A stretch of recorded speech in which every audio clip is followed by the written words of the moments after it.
This week on Phantom Power Hour. If we're doing it, we have a pretty strict rule that... On that topic, though, here's another thing, and this will tie into the thing you said about... Let's break into this.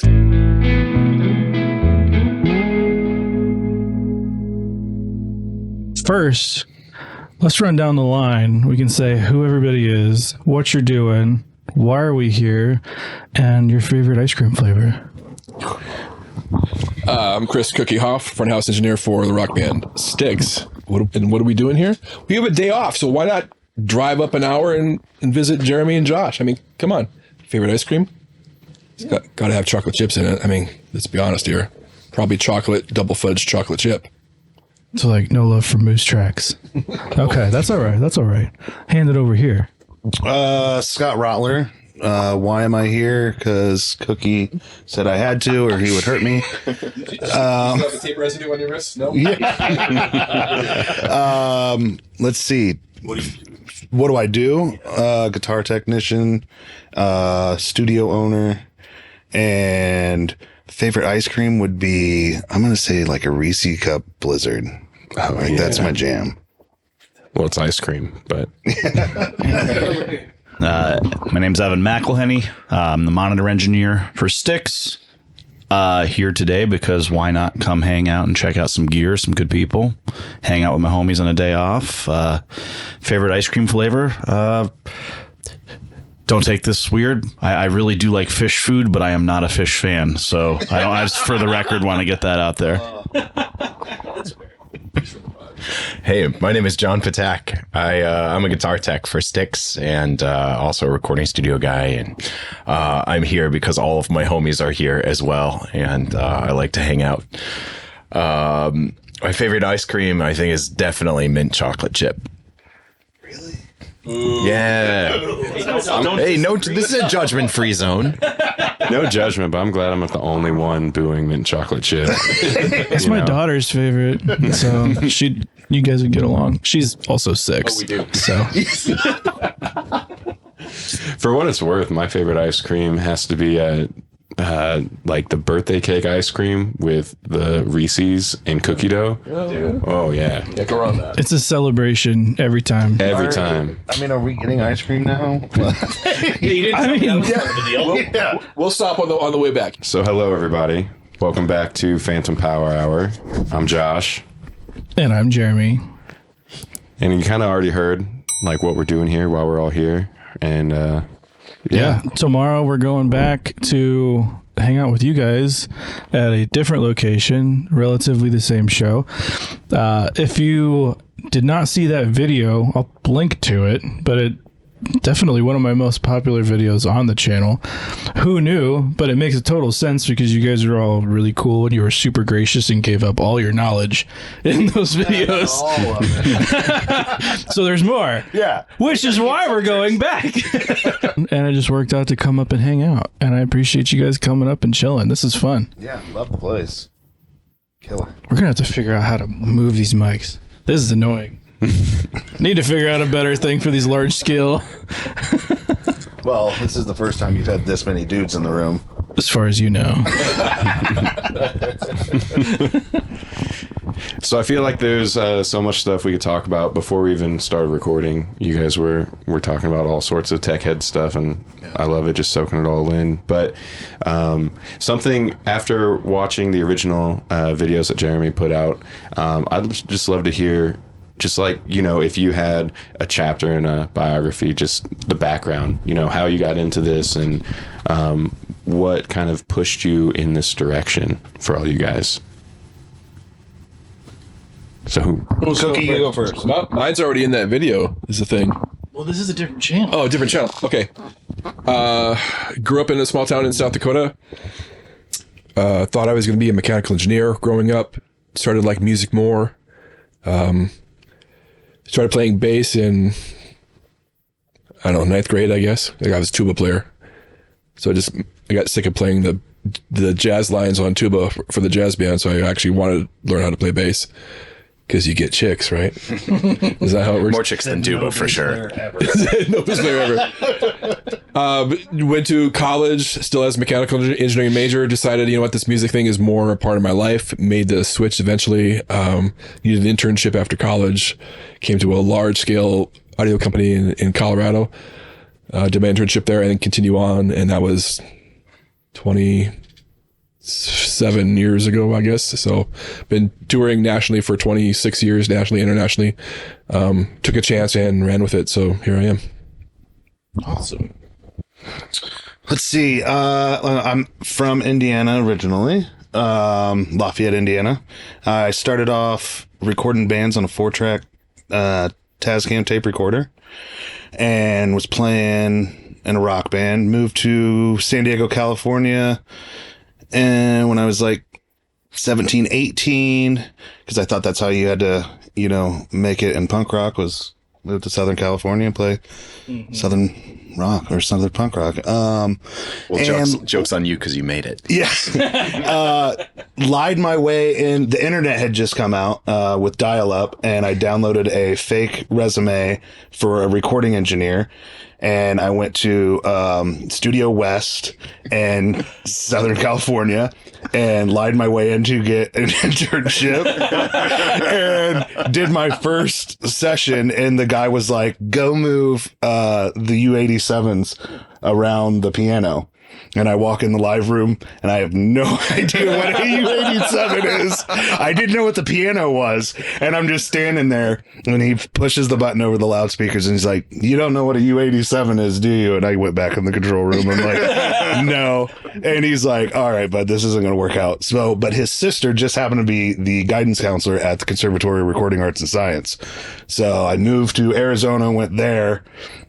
Then moved to Nashville, was a big studio guy, got into that, started building recording studios, Closer Look in Cleveland, Ohio, and Sound Logic and West Lafayette. And somehow that branched into starting to do backline, and then backline led to monitor engineer, to stage manager, to next thing you know, I'm in the live sound business, and the rest is history. Now I'm in Styx and co-own a recording studio down in Nashville.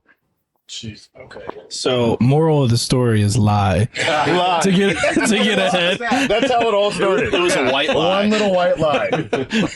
Yeah, I didn't even make it the first full day. But look at you now. Yeah. It was worth it. It's totally worth it. Download someone else's resume. What did you say earlier? Jokes on you at work. Yeah. Let's see. I'll try to keep this succinct. Grew up in a small town in Vermont. I started playing music in the 5th grade got a guitar. I really was obsessed with being Slash, and I may or may not have had a pair of thrift store leather pants. And then got into drumming in middle school. And sort of became the local music store rat, like a rink rat to hockey. I was like that at the music store, like every day of the week, all summer long, just chilling there, like looking at gear and touching stuff, and probably annoying the heck out of the dudes that worked at this shop. But they were cool. They gave me a job. And it was really rad because they let me work for store credit too.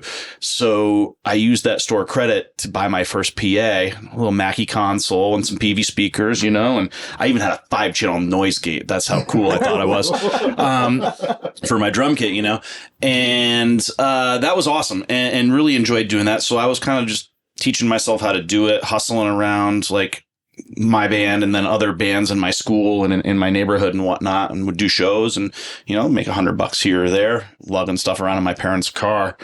That led me to go to a sound company in my hometown, which at the time was small. Now they're actually quite massive, and they're one of the larger, Eastern Seaboard, Northeast region, regional companies, Atomic Audio, great people there. Actually get to go work with them next week on our break from here. They needed some extra help, so I'm stoked on that. But did that for years, doing all kinds of festivals, things like that. It was a great time to be there, my age. Got to be on the tail end of analog, into the advent of digital mixing, and now kind of it's coming for a full circle, and everybody's kind of getting back into analog again, which is pretty rad. So just fortunate. And line array technology was pretty new too. So we had a system, got out there, ultimately led me to being out on the road with Cookie. We both were working with Lincoln Park at the time. That's how we got to know each other. And he gave his blessing for me to end up here with Styx 13 years ago, 14 years ago at this point. And that's really it. Just worked my ass off as a kid, and now I'm here. So I'm relatively new to the roadie life. This is my third touring season, but You're the youngest guy in the crew, aren't you? I think I am. Yeah, I am the youngest guy. How old are you? Thank you for pointing that out, Cookie. I am 35. But I've been a musician my whole life. I started taking piano lessons when I was 4, only because my piano teacher would not teach me when I was 3. But I started playing piano when I was 3. Moved to guitar, was in band and choir. Got my degree in music. Started recording studio stuff. Still a mixed engineer, recording studio engineer. I've worked with Scott a bunch, yeah, it's been a new thing, me being a guitar tech, but I've learned a lot from all of these guys, and I'm loving life. So, and you have perfect pitch, right? They said you have perfect pitch. I would say mostly perfect pitch. So okay. So what is it? Guitar teching with perfect pitch seems like you have a little bit of a little bit of an edge here. It's mostly just annoying because, like when I tune my guitars to where I think they're perfect and other people are not as perfect, it's either my guitar sound out of tune or their guitar sound out of tune. But it doesn't really matter. It only matters to me. So okay, interesting question, because how does that work with like actually being in tune or like equal tempering the instrument? And because I imagine you probably know every guitar, like that will not intonate the right way. Yeah, and the person that cares about it the most is me. I don't think the audience really ever notices at all. Like, I think my range is just like, And it's his guitars that are out of tune, because mine are never out of tune. So just to make that clear. none of the guitars are ever out of tune. They're just never in tune enough for me. None of them. And a even my own guitar, so. I mean, no guitar is ever actually A guitar in is tune. not a perfect instrument. You No. know, you gotta just roll with the punches, and the G string is always terrible. So. That's what she said. Those Les Pauls always look perfect when they come out of the vault on your side. But yeah, that's my story. Well, thanks, guys. I felt like I don't know, blast from the past. It felt like we were all just like getting to our youth group for the first time and going through our testimonials. First day of summer camp. Exactly. So I don't know if you saw, but we have the bunk beds over here. You can decide Lights out. What time is lights out? Well, we say 8, but we'll let you stick around till 8:15. For the cool counselors. Yeah. We do s'mores on the road already, so we brought everything for s'mores. Yeah, you said you brought a fire pit? Yeah. Solo Stove has a little tabletop fire pit. I totally threw that in my luggage. Then the other day when we flew in, I ran over to Lowe's, got some wood pellets. So there was wood pellets in the bay of the bus. But Oh, man. I ran that's out a of life. chocolate, but we still got marshmallows and graham crackers. Yeah. That's all you need.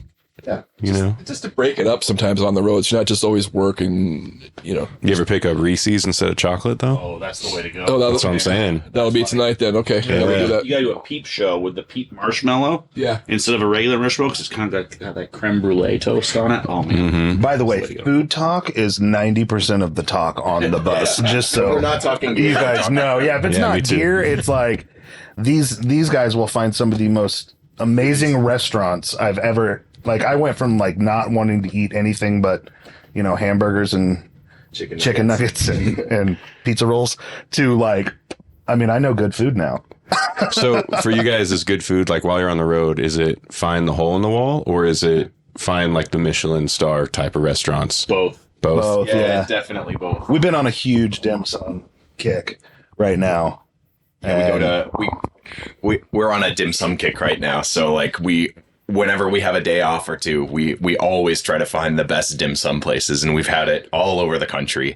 I think my favorite so far has been in Toronto, Canada. That's good. It was one of the most amazing places ever. I don't even remember the name of it. Do you? I do not either. It was good dim sum in Canada. I don't think I've ever had dim sum. I don't think Well, I you have got to get either. outside Indiana. Yeah. Is that Step the one. problem? Is it not some type of gravy on top of some type of bread? You're saying cheese, right? This is cheese and ranch. Got it. That's Midwest ketchup. That's what I call it. Because this guy's like, I hate ranch. I'm like, I was born on ranch.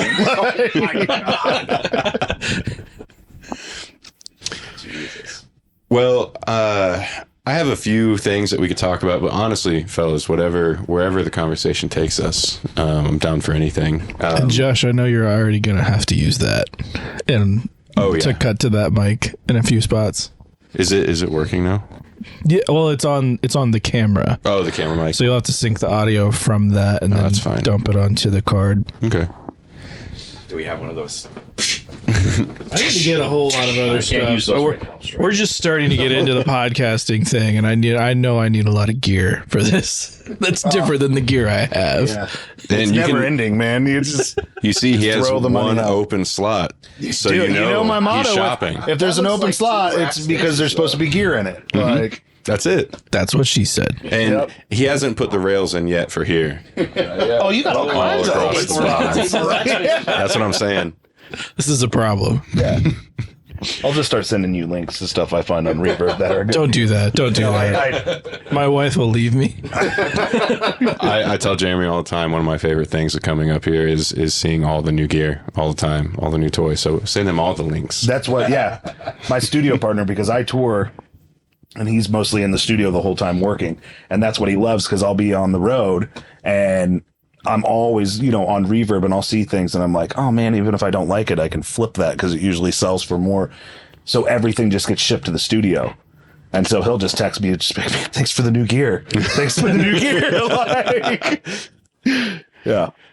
Well, on the topic of gear, I suppose, last week, Jeremy and I talked about Desert Island plugins. So do you guys have like one piece of gear, or it could be like one collection? Because I know it's such a broad, swath of different types of gear, but studio, live, instrumentation wise, whatever you feel like you couldn't live without. Actually, it might be interesting to see like what is something in each of your disciplines on this particular tour.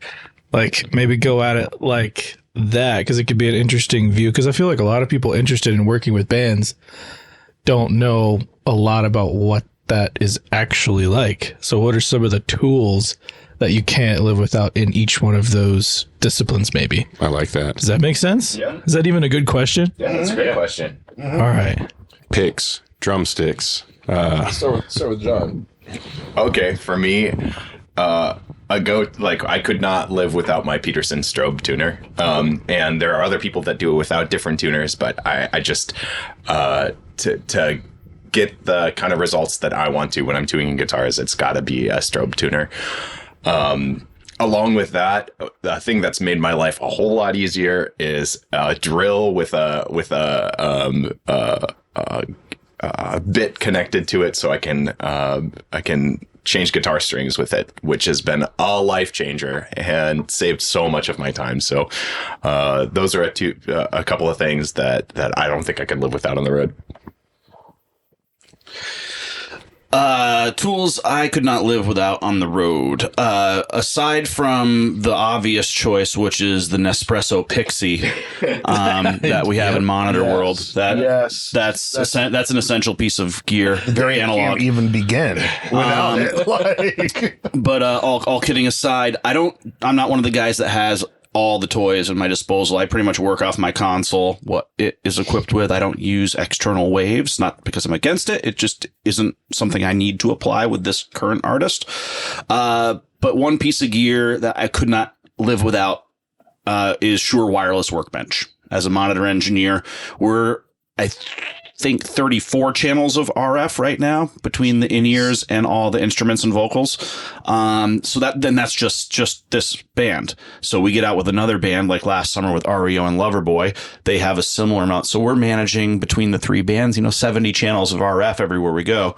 And that's the most crucial tool in my arsenal every day. I rely on it. I can't fathom the days of before that software existed. So with your guys' setup, can you implement from Shure Wireless Workbench Like, is it all networked?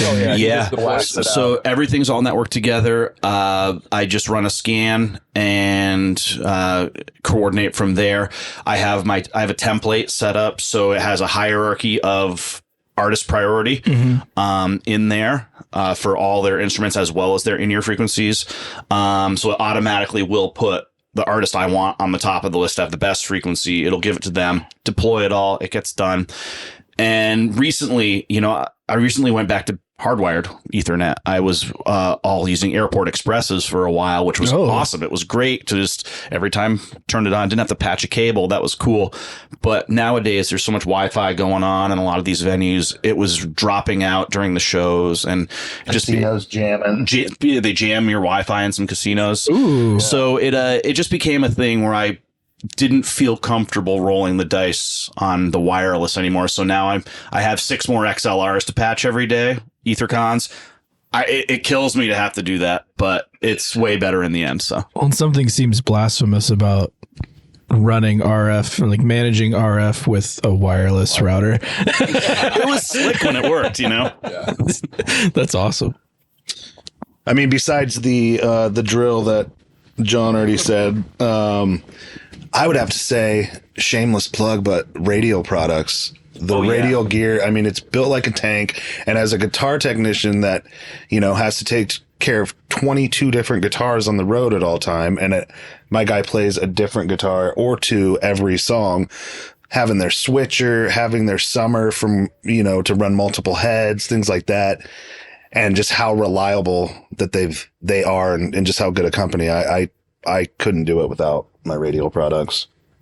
Yeah, shout out to Jim Rhodes on that. Shame plug. Send me more. Shame plug.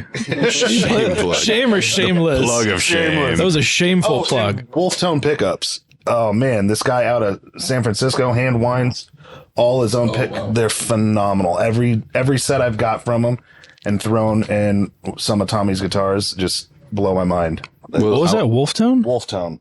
Wolf Tone. Good. His Legends. I mean, I got other ones that I've tried too, but his Legends right now are just blowing my mind. What are the Legends? Like? They're just PAFs that he's doing himself, but they're consistent. They sound phenomenal. I love them. Tommy loves them now. So, and he's got some in his too. Yeah? One of those. Yeah. Oh, well, I need some new pickups. Yeah, so. same. You were talking about plugins, so I started going down that line, but then you mentioned wireless workbench, which really got me thinking Rational Acoustics Smart. Yeah, that's another one. So it's an FFT and RTA and SPL meter, and it's integrated so tightly into my tuning routine. People say, "Oh, just tune by ear." Yeah, you can, but your ears get tired, and you're going to spend more time playing music, playing peak noise, and the production schedule that we tend to run is pretty tight. These guys are looking at me like, yeah, you playing music for like 30 minutes.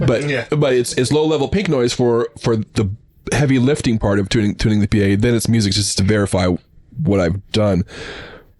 Because I can't really say a plugin, because if I say a dynamics plugin, there's plugins on the console. If I have to have a different console, then we'll make it work with a different console. But yeah, Smart with multiple mics. That's really the screwdriver. That essential tool. Yeah. Everything else is you're just kind of guessing. You're getting close, but you're not being real precise with it. But also being able to make sure that the SPL is consistent. You were talking about before about consistency on stage. That's the key, is making sure that no matter how tired your ears are, no matter what your lack of physiological responses to a high SPL is, because you're 4 shows into it, you're kind of numb to it. The audience isn't. So being able to watch the SPL and go, no, I'm in the pocket. That's where it needs to be. Just trust it. Or if you hear something pop out, but it wasn't quite, you're not quite sure what frequency it was, you can kind of check real quickly. Like, yeah, PA's tending to be a little hot around 2K5, about an octave wide. So is that what I'm hearing? It is what I'm hearing. All right, let's apply a filter there. That's something that changed with the weather, or people got in. It's a moving target all the time. So it just helps to, like we were talking about before, sound is intangible. Is not tangible. This helps to apply some more tangible visual data to what you're hearing, so you can make better decisions. So yeah, Smart. So you brought up tuning the PA, and that's something that I was getting really nerdy about watching the video from last year, because it's an aspect of music that I've never personally had to experience, but I find it super fascinating. Yeah. And in the last video you covered a lot of it, but you had just a quick aside mention of array theory.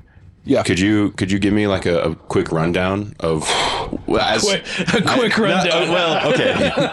Can you give me like a college degree worth of understanding in a I few can minutes? point you to a place to look, like the original V-DOSC, L-Acoustics V-DOSC manual, because that was the first modern line array that had to do all the market penetration, all that stuff. So they had to kind of convince people and remind them, like, hey, there is this theory that's been out there for a lot of years.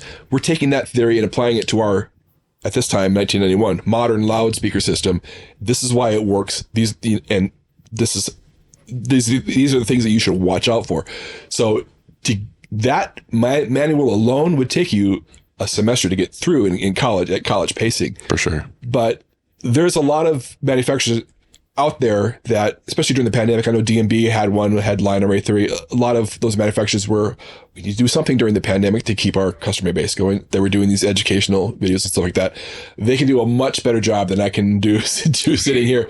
But it's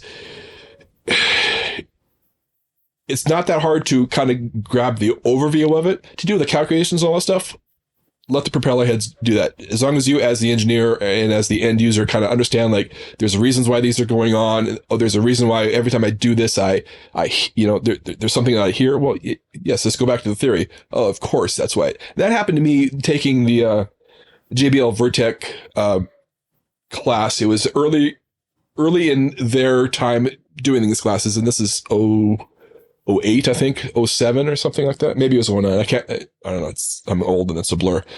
But I remember Paul Baumann talking about some of these things, and he was talking about, distance from the listener and angles between boxes. And there was a lot of head smacking moments, like, oh, right. That's why I always hear that dead spot between the boxes when the boxes are low, because it's obvious when you see somebody present it to you in graphical form. So there's a lot of head smacking moments that if you've used line arrays but haven't really dove too far into line array theory, when you see it, you realize, no, I saw a real world example of that problem, and that's why. So don't do that anymore. But there's so many resources online that can do a much better job than I can actually urge you to look at stuff. But that original V-DOSC manual, if you can still find it, it's kind of hard to find because it's a product that's no longer manufactured anymore. Do they support it? I'm not sure if they support it anymore, but there's tons of V-DOSC rigs out there that, I mean, how old is that? 32 years old? Is that right? It's old. The original white paper, I think, was done in 1991. When we get it at a gig, it's like, oh, okay, yeah, no big deal. I mean, compared to a lot of the modern line arrays that we have now with really low distortion, that driver design back then, a lot of distortion. So snare drum sounds awesome. Like I said in the video, yeah, the first 3 songs are like, yeah, snare drum sounds awesome. Wow, my ears are tired now. Right. Which with the modern line arrays, you can apply saturation. If you start to feel too fatigued, you can back it off a little bit, have it clean, and you can kind of play with your saturation throughout the night as the temperature drops, as the audience gets louder.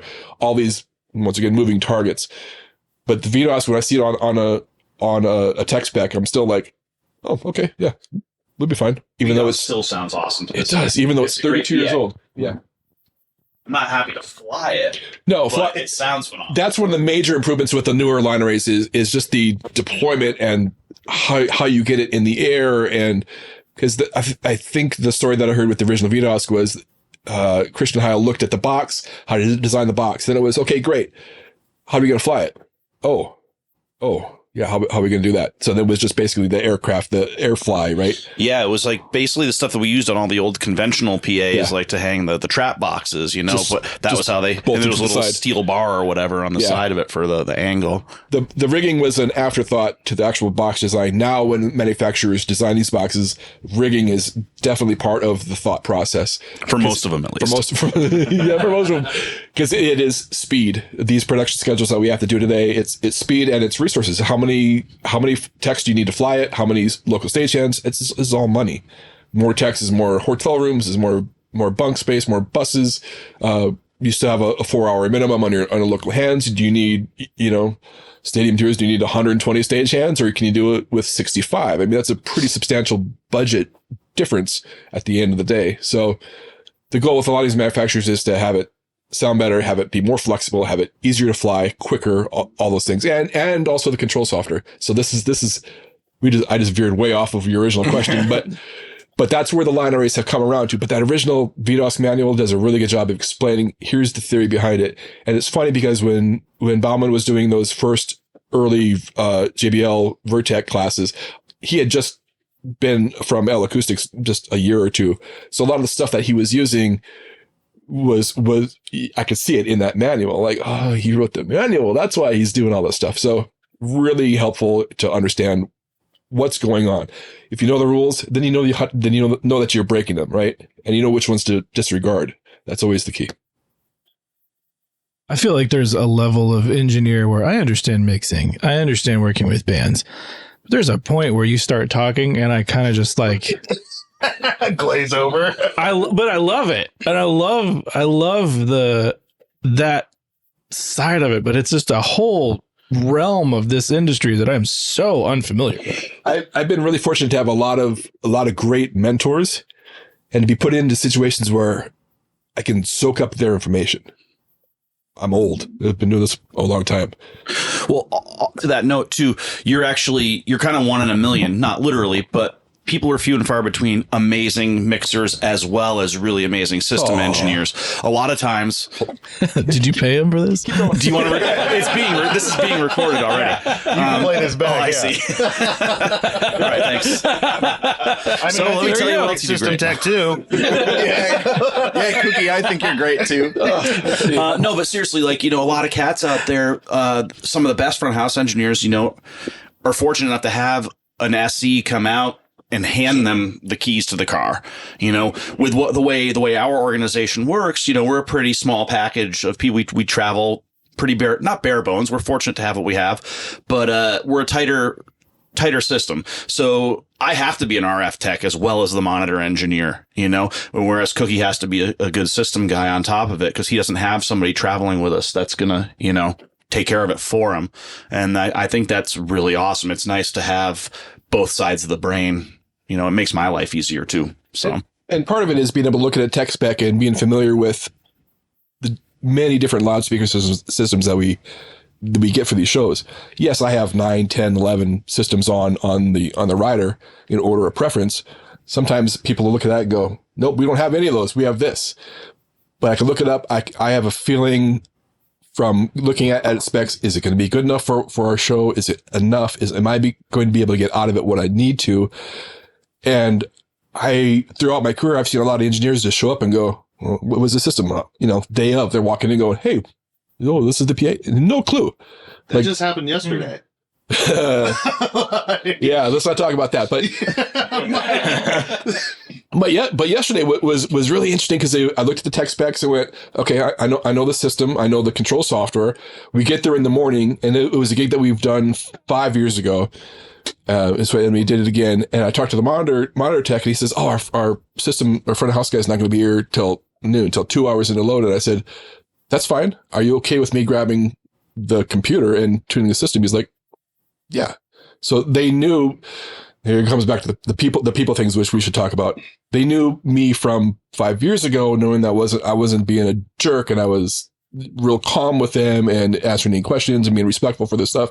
So that when we came in, they had no problems with me entering the password to the computer to unlock it, to then tune the system. But when he got there, I didn't ask him why he wasn't able to get there in the morning, whatever, maybe a personal thing. I don't know. Maybe he had something else to do. Doesn't matter. But they trusted me from knowing me 5 years ago that I knew what I was doing and I was going to be okay with just taking their system raw like that and going through my routine and getting it to a place where I needed it to do. And hopefully he looked at some of the stuff and went, oh yeah, I didn't have time to check this delay time. And thanks for that. Actually, he did say that, didn't he? He goes, what'd you put on the delay time over here? And I said, went to 26 milliseconds. You only had 10. He goes, yeah, I kind of had to throw him out there at the last minute. I didn't have time to check. So I did some of the work for him as well. So I don't know if he was able to, who was using the PA tonight, maybe he started over. It doesn't matter. But that has happened before because I go through the details at being a system engineer before I'm that mix engineer, right? We talk about in that other video of knowing where all the bodies are buried in the PA, knowing where the compromises are, and trying to keep it consistent, because that keeps it consistent for these guys as well on stage. But I also have to say, I'm looking across, I'm seeing these 3 other audio guys looking at me. How much of a bonus it is to say, hey, there's a little bit too, not enough low end in something, and they'll go, oh yeah, we hear that, and they'll fix it. Or what's your guitar tone, and they'll work on it because they know what it should sound like, what it's looking for. They can make that judgment as an audio engineer and say, oh yeah, we did a couple things, how does it sound? And I'm usually like, yeah, it sounds great. No, yeah. But having all these other engineers having our backs doing this stuff, yeah, that's a big deal. I got a question. Big asset. Yeah. So I've always wondered, after you get done tuning the PA, because I never hear the other, like the opening acts or anything, tune the PA, do they get to then run through your settings, or does it go back to the default, like, system tech whose rig it is setting? It varies. I'm okay with openers using the tuning. That's less things to do at changeover, less chance of an error in the recall. Some of these systems, you can just load a new file and it completely changes the settings on the PA, because it's all computer control. Either you have a system controller in front, or the amplifiers have DSP in them and they're moving things around. But I always say, here it is. I have this slant, so it may feel this way. The subs may be a little hot for you, but usually people roll with it and they figure out. A lot of times with the opening act is, well, there's 2 different styles of doing this live thing. Well, there's more than one, but the 2 that I think of is you carry your console, you have your mix, and so that's consistent. Use the reference monitors, all that stuff. The part that's the wild card every day is the room and the PA. So I go after it as, I'm not changing what I'm doing on the console. I'm wrestling that PA and the room to a familiar tonal balance that my mix through the PA sounds way I'm used to hearing it. The other way to do it, and a lot of the openers end up doing it this way, is just having a start file on their console and just smile and dial with whatever is happening in the PA. Maybe your PA is really bright at 4K all the way up to 8K. Well, then you just kind of roll off some of the high frequency on your vocals or something like that. I'm not touching my strips, because my strips sound the way they do for a reason. The recording sounds the way it does for a reason.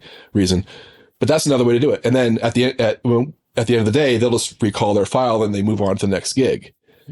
See, as a studio guy, I would think the first way, where you don't mess with your strip, it's more get the PA flat like your monitors, would have to be the route for me. So, and that's part of learning from mentors, right? Mm-hmm. That's the way I learned from Pooch, who came from a studio, and being his system engineer, it became my job to wrangle that PA. So right now I'm having to do 2 jobs, but I learned doing 1 job at a time, right? Well, I was monitor engineer before, learning the mixing, and then becoming a system engineer, learning how to deal with PAs and all that stuff, and now combining front of house and that. But his thing was always, look, I'm handing you this left, right. He only mixed left, right, which is another topic for discussion. So it's up to you. I got it. I understand. I completely understand it, because he would set his mixes up and I saw for 4.5 years the results we could get by doing it that method. And I realized, okay, yeah, this is it. Yeah. I would imagine, like, even in the studio where I'm not even working in an environment that changes. Like I walk into the same thing every time, but I mean, I do a handful of live stuff, and I feel like I'm always trying to latch on to something consistent. So like you saying that, like keeping your channel strips the same and like coming from a studio, that makes a whole lot of sense. Mm-hmm. If you know your only variable, there's probably a million, but your main variables, if you can identify those and try to only change those, it feels like it would make you way more consistent. Your mental, you don't have to think about 1,000 things. You just have to think about those handful of things. That's exactly it. Exactly it. And for these guys on guitars, we try to hand them, like Evan's handing them the same thing every day. So any changes, we're watching levels. Like when we line check, we're making sure the rigs are still where they're supposed to be. And the gains are correct. If a tube gets knocked loose, we're gonna hear it. So it's live. It's all about consistency and reducing the number of parameters that could go wrong. And I would say communication, because Yeah, I mean, absolutely. even if I bias the amp, I'll let them know any changes I do to the rig. I let them know. Like, hey guys, I'm adding a new pedal. I'm trying. Let me know what you think. Or my guy loves to switch out guitars all the time. It keeps him interested, So I'll fly home some guitars, bring some out. Hey, Cookie, this song, I'm going to be using this different SG. Let me know after tonight, do I need to make any changes, put some top on it, roll some lows off, some things like that, or Compress a little differently. yeah, I'm retubing the amps. Let me know if my outputs, are sitting the same spot, things like that. Like we communicate all the way down to I'm switching cables out. Let me know if you hear a difference. And that's exactly what I was going to be asking, because obviously, anybody that's a player and has any bit of gear likes to toy around with the gear. And on one hand, it's a job and they're there to play the show and be as consistent as possible. But at the same time, everybody's players and you want to be experimenting. So, because you're doing bigger venues and a lot of like open stages and things like that, I would imagine there's not so much of the change the rig to fit the room aspect that you have in the small club venues. But that was exactly what I was going to ask about. What about gear changes, or maybe even something as small as trying a different gauge on the guitar that you've been running the whole time? If we're doing it, we have a pretty strict rule that it's all done before line check, and after line check, nothing changes in your rig. You're not switching a pedal out. You're not doing anything gain wise because it's going to affect these guys, I have a story about Yeah. It's kind of where the rule came from, but Oh no. that. So this is the reason for the rule. So very early on, I was using one of the spare amps that I had, one of the spare heads that I had, and my guy, he wanted to switch back to the main after we had fixed something. I thought it'd be totally fine after line check, after sound check, after everything. I switched it out. I made sure that my VU meters were looking the same. I was like, oh, this will be totally fine. So we're about ready we had an opening band. We're about ready for the show to start. We're kicking everything on and just doing a final. Does everything make sound? Like less than a line check, like everything going right now. And I had this horrible, horrible, horrible buzz on my dirty channel, which is the thing that I use 90% of the time for the whole show. Cookie goes over the years. He's like, this is unacceptable. We can't even use this. We can't use this. And it was just, it was a really simple solution, but I didn't have the time to troubleshoot it at the time. So that's why you never switch anything after sound check, because Cookie and everyone else will be mad at you. Oh man. I learned a valuable lesson that day. I sure did. And he never did it again. Well, so you told that story. I was also gonna ask, what kind of memorable moments do you all have? Just educational experiences, I call them, where they stick with you. Does it have to be from this gig, or No, from anything in the past that helped shape the way you perceive your role these mine would days? be redundancy. Backups to backups, after, I mean, it could be, you can anywhere, studio, everything. It's like when you have gear go down, you better have a quick backup for that piece of gear. So I've got pedals, I've got heads, if this head goes down, I can hit one button and I'm on this head. If that goes down, I can hit another button and then I'm on a Kemper. It's backups to backups to backups. That's probably the most valuable thing I've learned being on the road. And it's like multiple hard drives saving. So if it gets corrupt or something, it's not like, sorry for wasting your day. It's backups to backups to backups. Yeah. They've learned nothing. they're just too good? Yeah, they're like, I never make mistakes. Knock on wood. Oh no. Let's knock on that one too. God, I don't even remember what it taught me, but I will say there's nothing as terrifying as standing at front of house and having your entire PA go out in front of like 20,000 people. Oh no. That is the most frightening thing in the world. This particular situation happened because we ended up, for this tour, we're at the company I was at, we built the new amp racks like right before the tour went out, and we really didn't get to beta test the rig on other other gigs first. It was like, okay, down to the wire, got to get the stuff in the truck to go to rehearsals, that it was just a tight timeline. And it found out later on that, however, the amplifiers were wired to the AC in each rack, 1, 2, 3, 4. It was essentially putting too much of a load on one leg of the power in the racks. And I guess the valuable lesson here is always have your digital distribution amplifiers on their own circuit, not powered off of a courtesy outlet on an amp rack, because when the amp rack tripped, the digital distribution got lost, and what would have otherwise been, I lost 8 boxes, maybe not noticeable to some people in the audience, but instead you lost all 64 boxes in the array because it lost all of its digital signal transmission. And I to this day, I don't know how I got to the stage. I don't know if I grew wings and flew, or pushing children out of the way, stepping on people. I don't know how I don't know how I got there to fix it, but we did. And that was frightening. The earth stops spinning for a moment when that happens. So your other pet peeve that I'm surprised you didn't say, because you're big on it, this last run, is your 3-phase power thing that you're walking up. Yeah, this has nothing to do with the conversation like this. This is just a PSA I'm putting out there, guys. And this is an old guy thing. If you guys are out there tying in power with your cam locks and stuff, man, keep them in a straight line, ground, neutral, black, red, blue. Straight line across. If you have pass-throughs, use a turnaround. Don't be the guy who puts the ground and neutral on one row and then the hots down here and then I have to zigzag through it. It's just not right. I mean, it won't kill you unless you unplug the ground and neutral and leave the hots in. And it's a safety thing. Come on, guys, we're better than that. Get it all out, Evan. You guys know what I'm talking about? Barely. It's all year long. That's how he judges the venue. He walks up, he's like, look at this. Look at this. And then we'll walk in another one. He's like, this place is great. It's the first thing you do every day is tie in your power.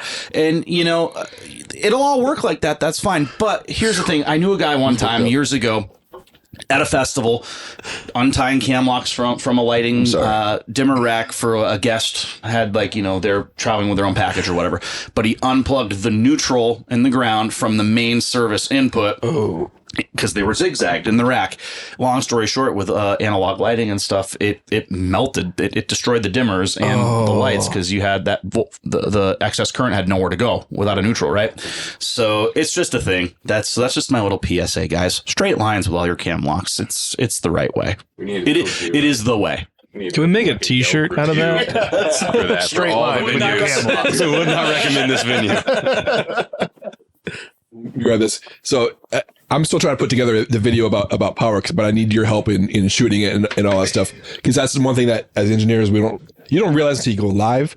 I'm dealing with 200 amps or 400 amps of 3-phase power. How do you measure it? What are the things to watch out for?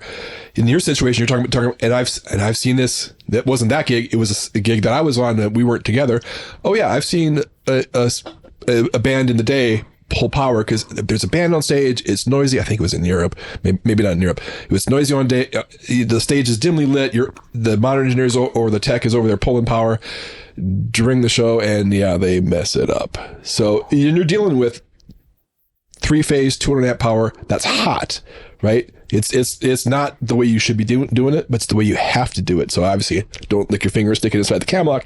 But there's a whole video I want to do on that. But you and I got to get together on that. Gotta come up with a way to make it cool. Yeah, it doesn't just sound like me bitching. I'll be electrocuted. I don't care.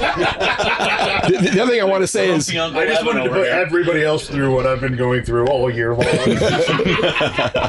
The other thing I want to say is the PA going out. Just do it a few times. It gets easier as you go on. Yeah, or just push too hard into it. Your blood pressure doesn't even come up anymore when the PA goes out. Trust me on that one. But one thing, like memorable moments and things like that, I want to stress is know what your gear is doing. When you turn that knob, know what you're doing.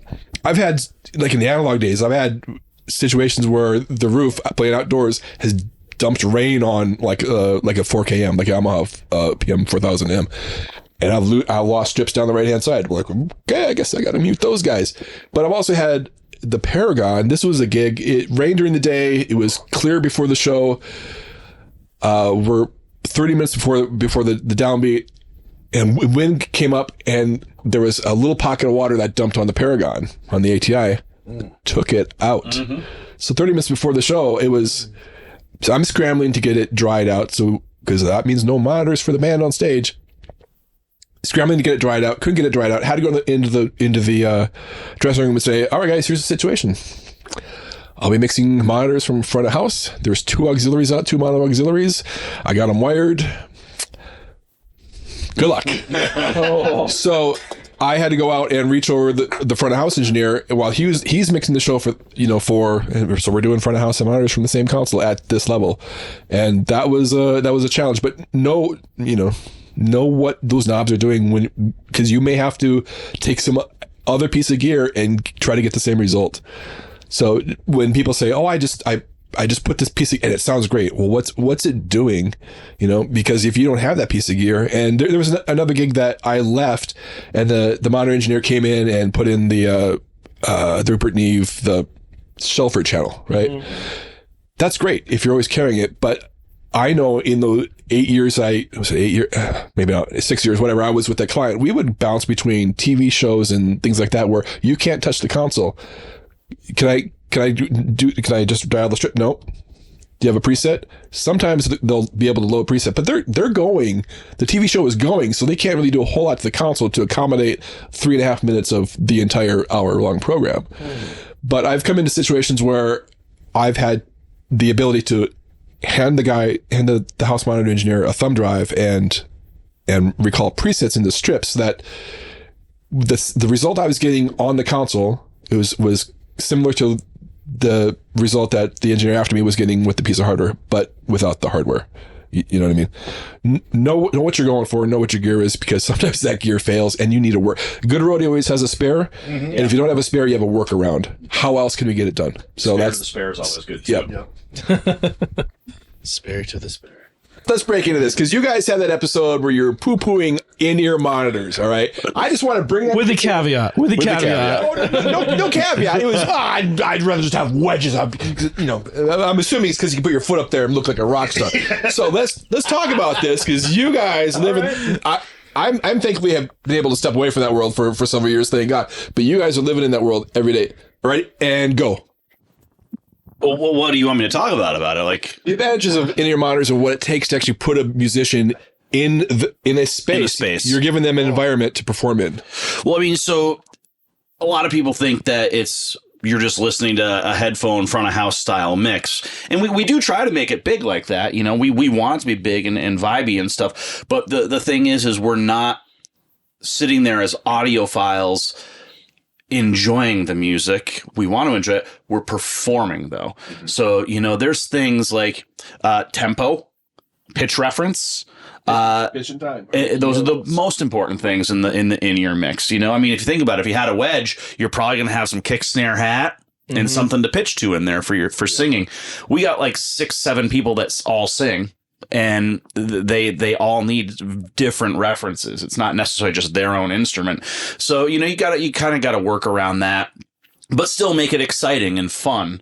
And that's what I do love about the in-ears is you can still make it a fat sounding show just with these same things we took from the years with wedges in implementing those ideas into the in-ear mix. So I have a lot of pretty aggressive throws I do at random times. A lot of keyboard throws, because the keyboards offer a nice clean pitch reference. So I do a lot with that throughout the course of our show. I know John wants to jump in here, but I want to see something real quick. Dynamics. How important compressors and controlling your dynamics are in ear monitors. Wedges, you can let them fly. You can get that you get pummeled in the chest with stuff. How do I hear it described? Niagara falls through a straw, which is what you're having to deal with in-ear monitors. So being able to twist your attack times, your thresholds, you got to know what your dynamics do, and you got to know how to keep things under control in your monitors. Sorry, John, I jumped on you. Go for it. Oh, that's okay. I just wanted to say that, as a player, it's way more fun to use wedges. Way, way more fun to be loud, to be it just feels better. But if you're doing this consistently and doing a whole lot of shows, it is better to use in-ears, first of all, to save your ears. Second of all, to get a consistent result. It's not as fun. Yeah, it's not as fun. But like you are playing consistently and you're hearing what you need to hear. And like Evan said, it's not an audiophile mix. It's something that you can play to, that you can reference, and it helps a lot with these guys. And Evan does a great job with making it feel big and giving every instrument space and all of that stuff. So for me as a player, it's more fun to play with wedges, but it's way better for in-ears when you have a good monitor engineer. That's my opinion. So how loud do you run your ear monitors? Less loud now, Jesus.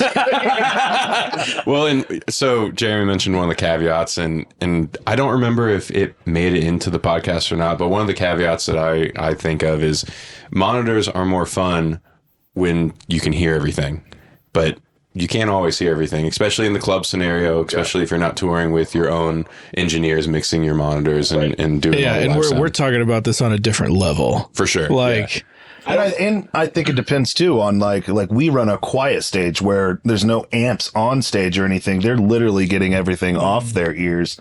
So I think it depends too if you got, bass cabs and guitars and then you get some screaming monitors. Yeah, you get more of that vibe and air movement on stage where, I even do things as a guitar tech to make his experience feel better by throwing things on my own pedals and engaging things. And it's different. Evan does a great job about it, but even guitar tech mixes and stuff are different. Like you listen to each band members and it's a completely different mix because you're tailoring to them, where front of house, you're tailoring to a whole crowd. So they're getting the whole spectrum where, this guy might only want this, and that, like you're saying, hi-hat for time, his guitar for pitch, and even guitar techs like, I only have my guy's vocal and guitar in it and a little drums because all I need is to hear his guitars, make sure they're in tune and sounding right, and drums for me to hit all my cues that I need. Yeah.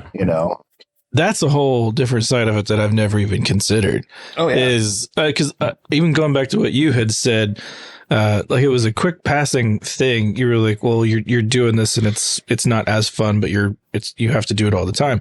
I think when it comes to doing it like you guys do it, repeatable, consistently, like there's a whole lot more to think of. Like, okay, I have to protect myself. So not just for myself, but how many other people are on the road? How many other jobs depend on this performance working every single time? And it's like, if that wedges versus in, like that makes complete sense in that aspect. I think when I said it on the podcast that I didn't like it was for the same reason you just mentioned. But I've also never had somebody like you mixing my ears. Oh, totally. And I think that's a thing for a lot of people. I don't know as if I'd feel comfortable as a player jumping in with a total stranger mixing in ears. For me, I would probably opt for the wedge as well. It's easier because, especially if you have vocalists that switch microphones, the monitor engineer, man, if it's not in that mix and you go to the other mic, you're not hearing yourself. Yeah. Like, at least with the wedge, you stand in front of that mic, it's coming out of that wedge in front of you. You know, there's a simplicity.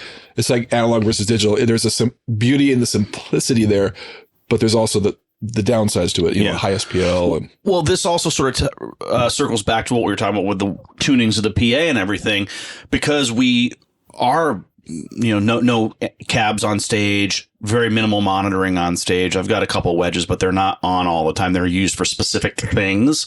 Vibe for us to get that big feeling that like you guys are missing is really reliant on mainly the sub information from the PA, you know, and that's where a lot of the theories and stuff around the subwoofers are super important to me on stage now, because I need that rump shaking a little bit, but not too much of it, not to where it's like stepping on everybody's mix, but you want them to feel the drums, you know, feel the bass drum and feel the bass guitar shake a little bit, you know? And, now, okay. So you said knowing that from the front of house, like, what do you mean actually incorporating that? So with what Cookie was talking about with tuning the PAs and how making the PA consistent every day and having a different PA a lot of the times, sometimes you'll be getting throttled on stage by low end.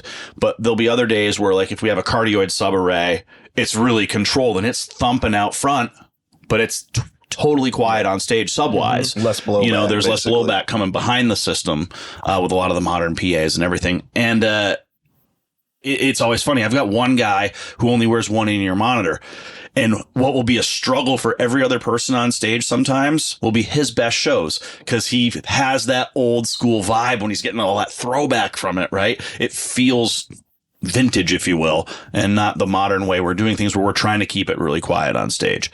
So I rely heavily on that, on Cookie's consistency with the lower fundamentals of the sound system on stage to help provide me with a vibe to work with. So do you make adjustments when those things change? Yeah. So, there's days where I just have to really just maybe just adjust the bass guitar level or bass drum levels. That's really it. I mean, you're never going to get the feeling in an in-ear monitor that you would get from having a speaker, but you can still use that to supplement what's happening with the PA to get in the ballpark, the feel for that. And that's really important to me every day. So it's cool. I mean, if we have a run where we have older PAs that throw a lot on the upstage side of them and spill up in my world, there's bass, like certain artists, like you won't hear the bass at all in their mix, because they're feeling it so much in the room versus, hearing it. And this comes down to the point where mid-range is the hardest thing to get right in the studio. Low end is the hardest thing to get right live. Mm-hmm. So there's a lot of people that will take subs and just whatever the sub's doing down 30 hertz, 25 hertz, they just let it go. You got to shape that stuff. Because at 35 hertz for us in classic rock with a drummer who's really active, it doesn't sound right to that genre. And he will fatigue you very quickly with all of his kick drum hits. So there's a lot of shaping that I have to do even to the bottom side of the subs. And then that rise that I'm looking for, from like 125 to the top of 60 hertz and as it falls, which is that crucial area live for the bass guitar to hand off into the kick drum. But that's also the part where you're having a crossover point, maybe from your main PA into the subs. I typically prefer to have a 60 hertz crossover. That way I can get as much of the bass guitar and the kick drum as I can in time with each other, right? For the main PA, than having subs on the ground do the lower stuff. Several times I've had run-ins, and I will continue to have run-ins, where it's a smaller box in the air, so the crossover point is 80 hertz. And I also prefer to fly subs in the air, get them out of people's faces. Having 80 hertz on the ground as a ground sub arc or sub array in the face of the front row, and that's the only location that 80 hertz and down is coming for the entire room. It's brutal to this. It's not fair to those people up front. And that affects them on stage as well. Because now all that information is coming from in front of the stage. And I try to do it whenever I'm speccing a PA or whether I walk in, if I can have any change in the design that I need, I'm always thinking about what it is for these guys as well. Try to do cardioid subs, or if it's a solid concrete stage, you don't do cardioid because there's not enough airspace, blah, blah, blah. There's all these things that you learn over time, but it's part of my decision in that is what these guys are looking for on stage as well. So you mentioned redundancy earlier as a big part of just touring and learning as you go. Do you ever use, or have you ever had like wedges as a redundancy for the in-ears? Because on an amp side, you have your extra head, and then, last line defense, you have a Kemper or something, right?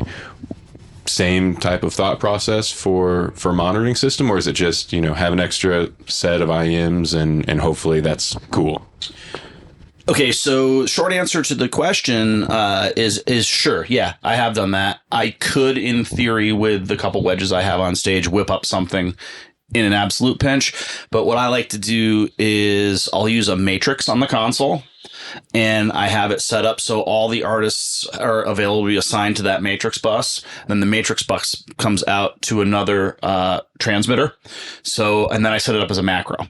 So basically I can have it on, off for any artist, and it'll be one belt pack on its own frequency. If their ears are to drop out, I can run out with that belt pack. So if it's a bass pack, I'm going to go, okay, Ricky, boom. Ricky's on to the backup now. I can run it out on stage to him, put it on him. And then I come back to Monitor World and I'll take the one I removed for him. This is assuming like a frequency problem or sweating out the belt packs happens a lot in the summertime. And I can get a fresh pack ready or get a new frequency switched. And then at the next change, like next song, if it's not a straight into it, I can run out and swap them back. That way I always have what I call the universal spare that can be anyone. This way that's always sitting next to me. I don't like to if song 3 it goes out, I don't want the only backup I have to be on the guy the whole night. I need to fix the problem. So it just buys you time, and it's a real fast move. And by doing it through the matrix, you can have both packs be active on that one mix at a time, as opposed to reassigning the outputs of your console, where one pack's going to go dead. Yep. Maybe it's kind of working, but not quite. But at least he can hear something get through his song while you have already assigned it to the matrix. You're about to hand him a fresh pack, which is clean on his frequency. That's the big difference between hard patching things or soft patching on the console. Yeah, and that's and you know, there's no patch that happens. It's literally mute on off. I could turn all 6 of the main artist mixes onto that pack at one time, and it would sound horrendous, but it's possible. So that's why attention to detail too. You got to pay attention to your console and just know, and just stay focused. And I think it depends on what size tour and what you can carry and everything as well. Cause I used to do monitors for the Guess Who, and it was all fly gigs. And so my redundancy for that would be, I always had side fills, and then the drummer always had a sub. So if their ears went down, you know, and they had amps on stage, not like we do, you know, they had amps. So if their ears went down, I could always pump the side fills and that sub and make a basic stereo mix, so they're not just dead in the water. Yeah. You know, so that was always my backup, because I would fly with my console, and then I would just advance side fills and sub, and I was, You don't want to do that too often, enough though. to get them through it. You don't want to do that too often, though, because a lot of those older bands are like, oh, let's just go side fills. I love the side fill. Yeah, exactly. Next thing you know, you've got like another. But it 10 was always boxes just on a the truck. button away. If lead singer went down, it's like boom, and side fills are open, and I would just try to get a real balanced stereo mix, standing mostly center where the main singer was, because they're always the most important, right? Yeah. And if the actual if it's downstream from the belt pack, you know, if it's the actual in-ear cable or the ear itself, if a driver goes out, it's one of those. I've got a spare set of the identical monitors for every guy that sits right next to me for the whole show. So I could just say, hey, listen, come over here and play the song from behind the set, so we're not doing a whole charade on stage in the spotlight. Hop behind the set. Hey, keep playing if they're not singing at the moment, and then I can fish the spare set of ears down their shirt and get them back on their way in a matter of a minute or so. You know, that's definitely a thing to do there for me. So it's not too bad. Luckily, with wireless workbench and frequency coordination, the amount of times that really happens is really small. Way less these days. Way less. I mean, than anything. Yeah. I mean, maybe would you say like once a month in a whole touring? You know, like I don't even, maybe even less than that. Anytime you perform in Phoenix, Arizona, where there's one station available to fit all 34 channels in. But yeah, it rarely happens. So, and not. Yeah, really. We've just made my bed for tomorrow. Right. Tomorrow, you guys are filming tomorrow. He's gonna have a pack go down. Your wave card's gonna drop, so the PA is gonna hiccup. This will make for great content. It will be great for us at least. Like everything we talked about the day before just happened. I'm gonna 2 heads are going down on me. And the power's going to be switched. Exactly. The lights will get toasted too. So on that topic, though, you know, here's another thing, and this will tie into the thing you said about your valuable tool being SIA Smart Live. Testing your ears for monitor guys is imperative every single day. And I'm guilty of not doing it every single day. We all are. But you gotta at least, I'm not going to lie to everybody, but you gotta at least check this stuff daily. Don't be afraid. Like, clean them with alcohol wipes. I use a brand called Pharmacy Wipe. It's actually like the size of like a Clorox wipe, but it's just isopropyl alcohol. Clean the ears. Hold it up to your ear. Make sure it sounds full.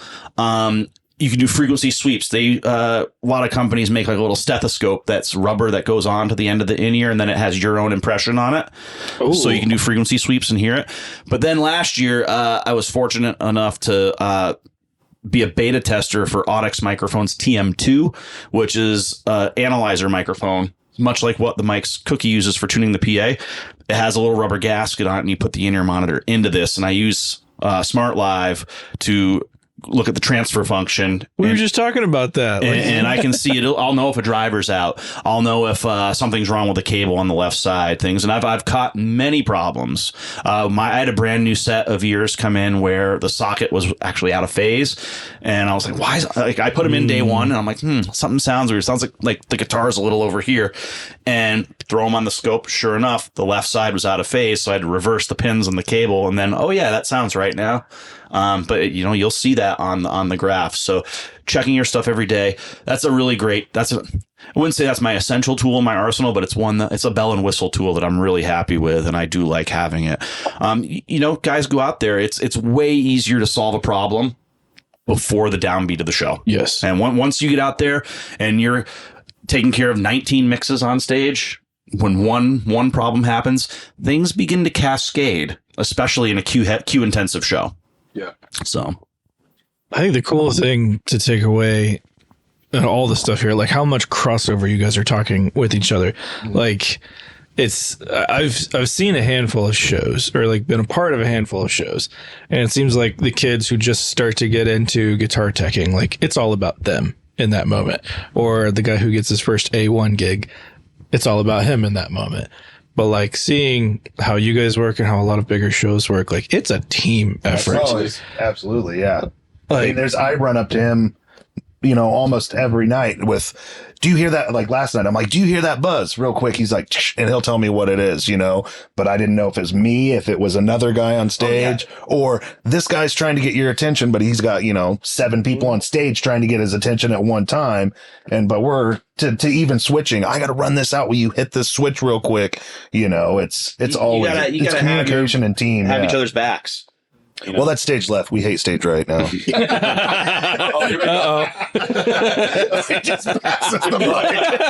he's on stage right. But that to that point though, it's really important for everybody to be of a team mentality, because it's not, and this goes beyond just the sound side of things and the guitars. Like we're all out here for the show.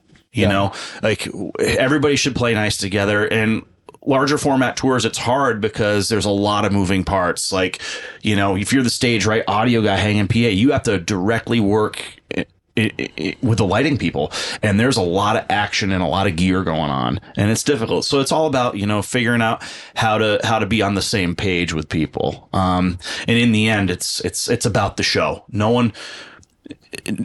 Non-team players don't really do so well as it gets as you get bigger in the game, and it's easy to spot those people. And you can always tell, like you can tell when a crew is gelled and seasoned together, because it looks seamless, it looks effortless.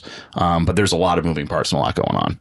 I mean, we spend 26 weeks of the year together, and we're up here on a day off, jumping in a car, driving an hour, hanging out, talking. I mean, a lot to be said for that, and we're 11 people on a bus. There's only one bunk that's not filled yet, but there's 11 of us on that bunk. So yeah, I have complete confidence. That's the base thing. I have complete confidence in these guys. Like if something's weird, I know I can, like maybe there's a hi-hat that's freaking out. I can mute it. I don't have to say anything to him. These guys have already heard it. I just mute it, and then he'll let me know, yep, change it out. And then I can unmute. They've heard it before I did, at front of house. And I don't have to worry about it. I don't have to go, God, are they going to figure it out? Are they going to change it? Do I need to call? No. Just having been together, doing all this stuff for as much as we do, having complete confidence in everybody's professionalism and abilities makes it so much easier. That is going back, even to relate it back to what I do, and you treating everybody else as if everything's intentional. Knowing and trusting in someone's professional abilities in that moment will allow you to be so much more professional, because you're not having the mental capacity of, I don't trust this dude to do his job.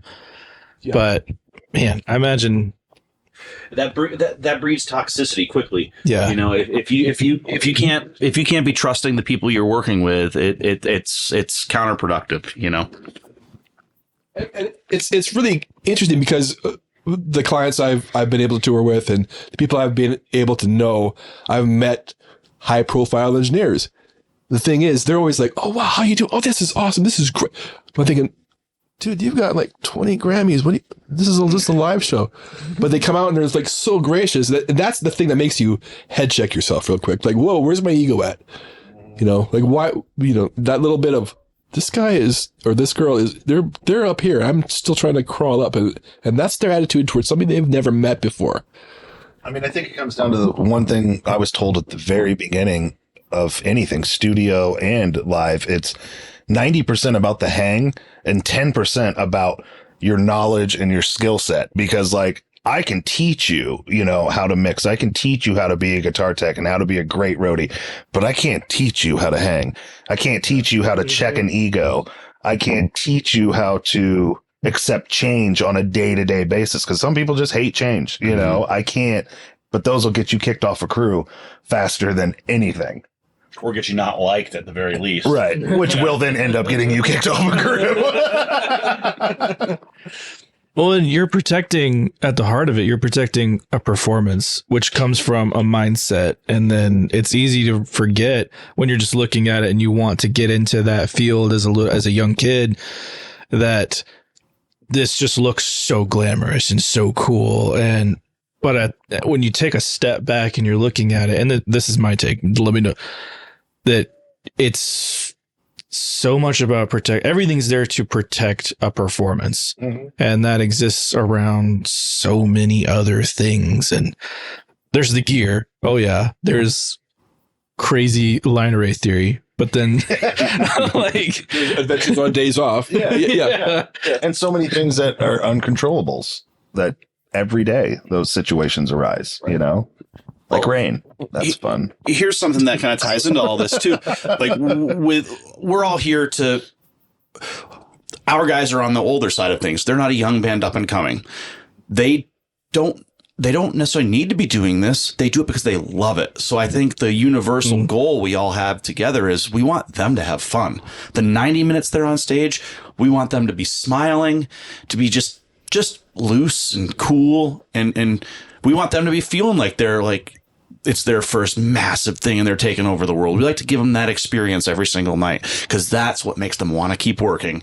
And if they want to keep working, we keep working. And it's really important. We all value that. And honestly, being a monitor engineer is not always easy, but the days when you have all the artists on stage, like giving you hugs and saying it's awesome, it's great. It's a great feeling. It's like, I didn't die today. Okay, this is great. So it's just rewarding. So, and I think that's the thing. You want to, out of respect and reverence for the artist and their craft, you want to see them enjoy themselves. And they can put on. We can read their body language. We can tell if like it's shifting and it's not so fun. But the audience would never know. Mm-hmm. It's a thing that we're in tune with them like that, and that's important. And to their credit, they're old enough, they can walk out and look at the environment and know what we went through during that day. Oh, yeah. They can look at it and go, rough one today, huh? Yeah, but it's going to be okay? Yeah, it'll be okay. All right. They have confidence in us. Yep. It's a two-way street there. So that just makes it, yes, it's all about the show. Yeah, besides as a crew, you have to have confidence in your guy and they have to have confidence in you. I mean, to really, I think, make it work. So I want to loop it back real fast to the IEMs again. Let's talk about why you should use them. Why you should use them. No, so my question is, we touched on it on our episode previously. Where's the line of diminishing returns? I'm sure you guys have all tried a bunch of different IEMs in terms of drivers and all the new fancy technology.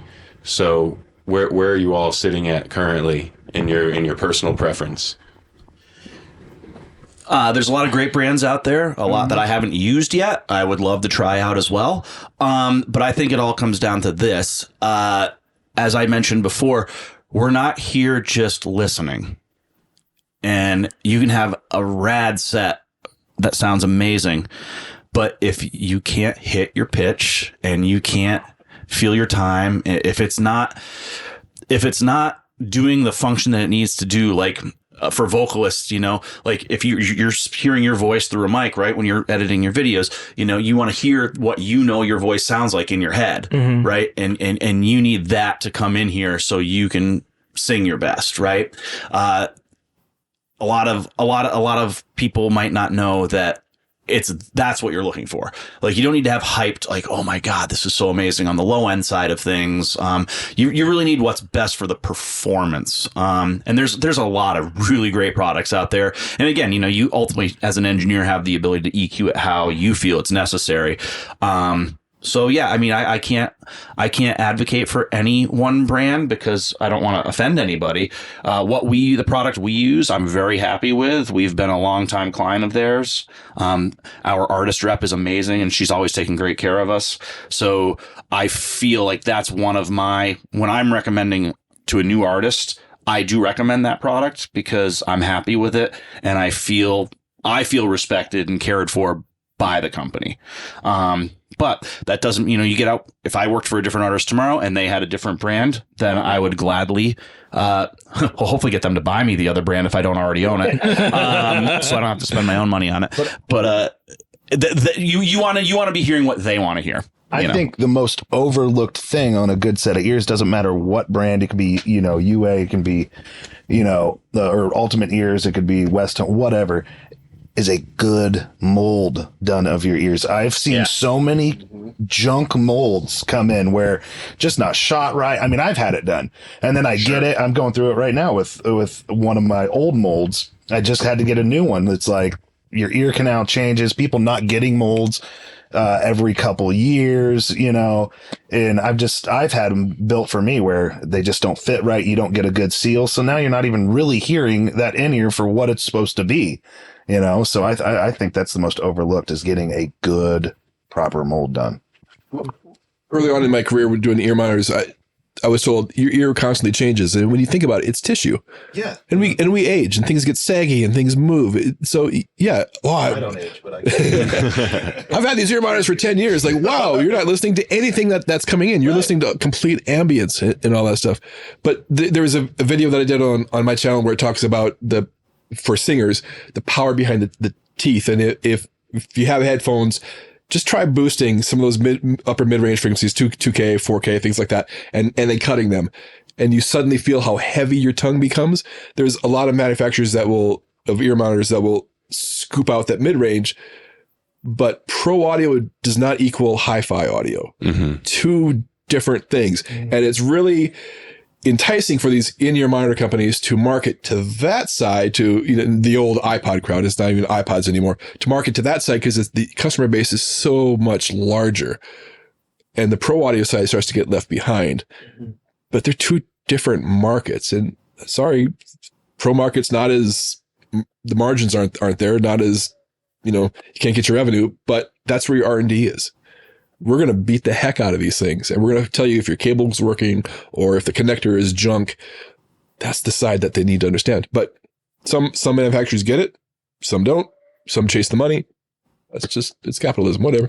So aside from not the audiophile side, but the utilitarian side, is there, how many drivers? Does it matter? Is it, IEM specific to what you're experiencing? I think it's personal preference. Yeah. I think with sorry to interrupt. I think with more drivers, they respond better to EQ. You can push them harder if you have. And I noticed this more headroom through the years. You don't necessarily need it, but they respond to the EQ better. So, like he was talking about the low end from the PA, all the hype low end. Like when you sit here and listen to mastered music, right, heavily compressed and all that stuff, you think, oh, that sounds great. But you get out on stage, and now suddenly you're getting all that low end from the PA. Whoa, that's too much. But if you're playing it in a worship situation, or you're playing in a bar, you don't have that low end information. So there needs to be.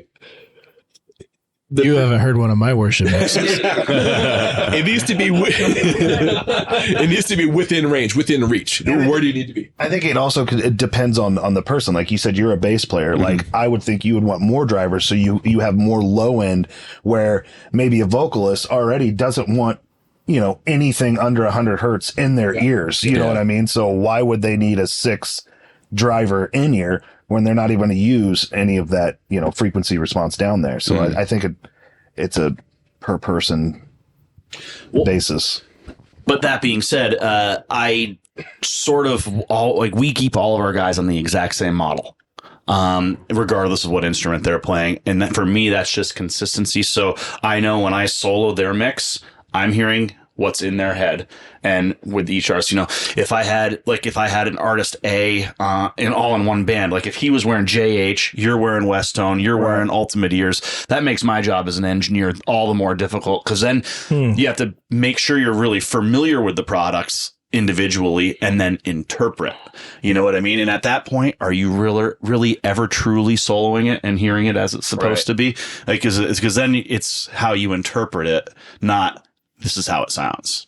And as a technician, you always, especially like us, where we don't have amps on stage, we're dialing in their tone in ears. So I better be on the exact same ears that my guy's on, because what I hear better be what he's hearing, That's a good point. I never would have considered, and we can cut it out if we're not supposed to say it. No, but that's fine. What do you guys run? Just out of curiosity.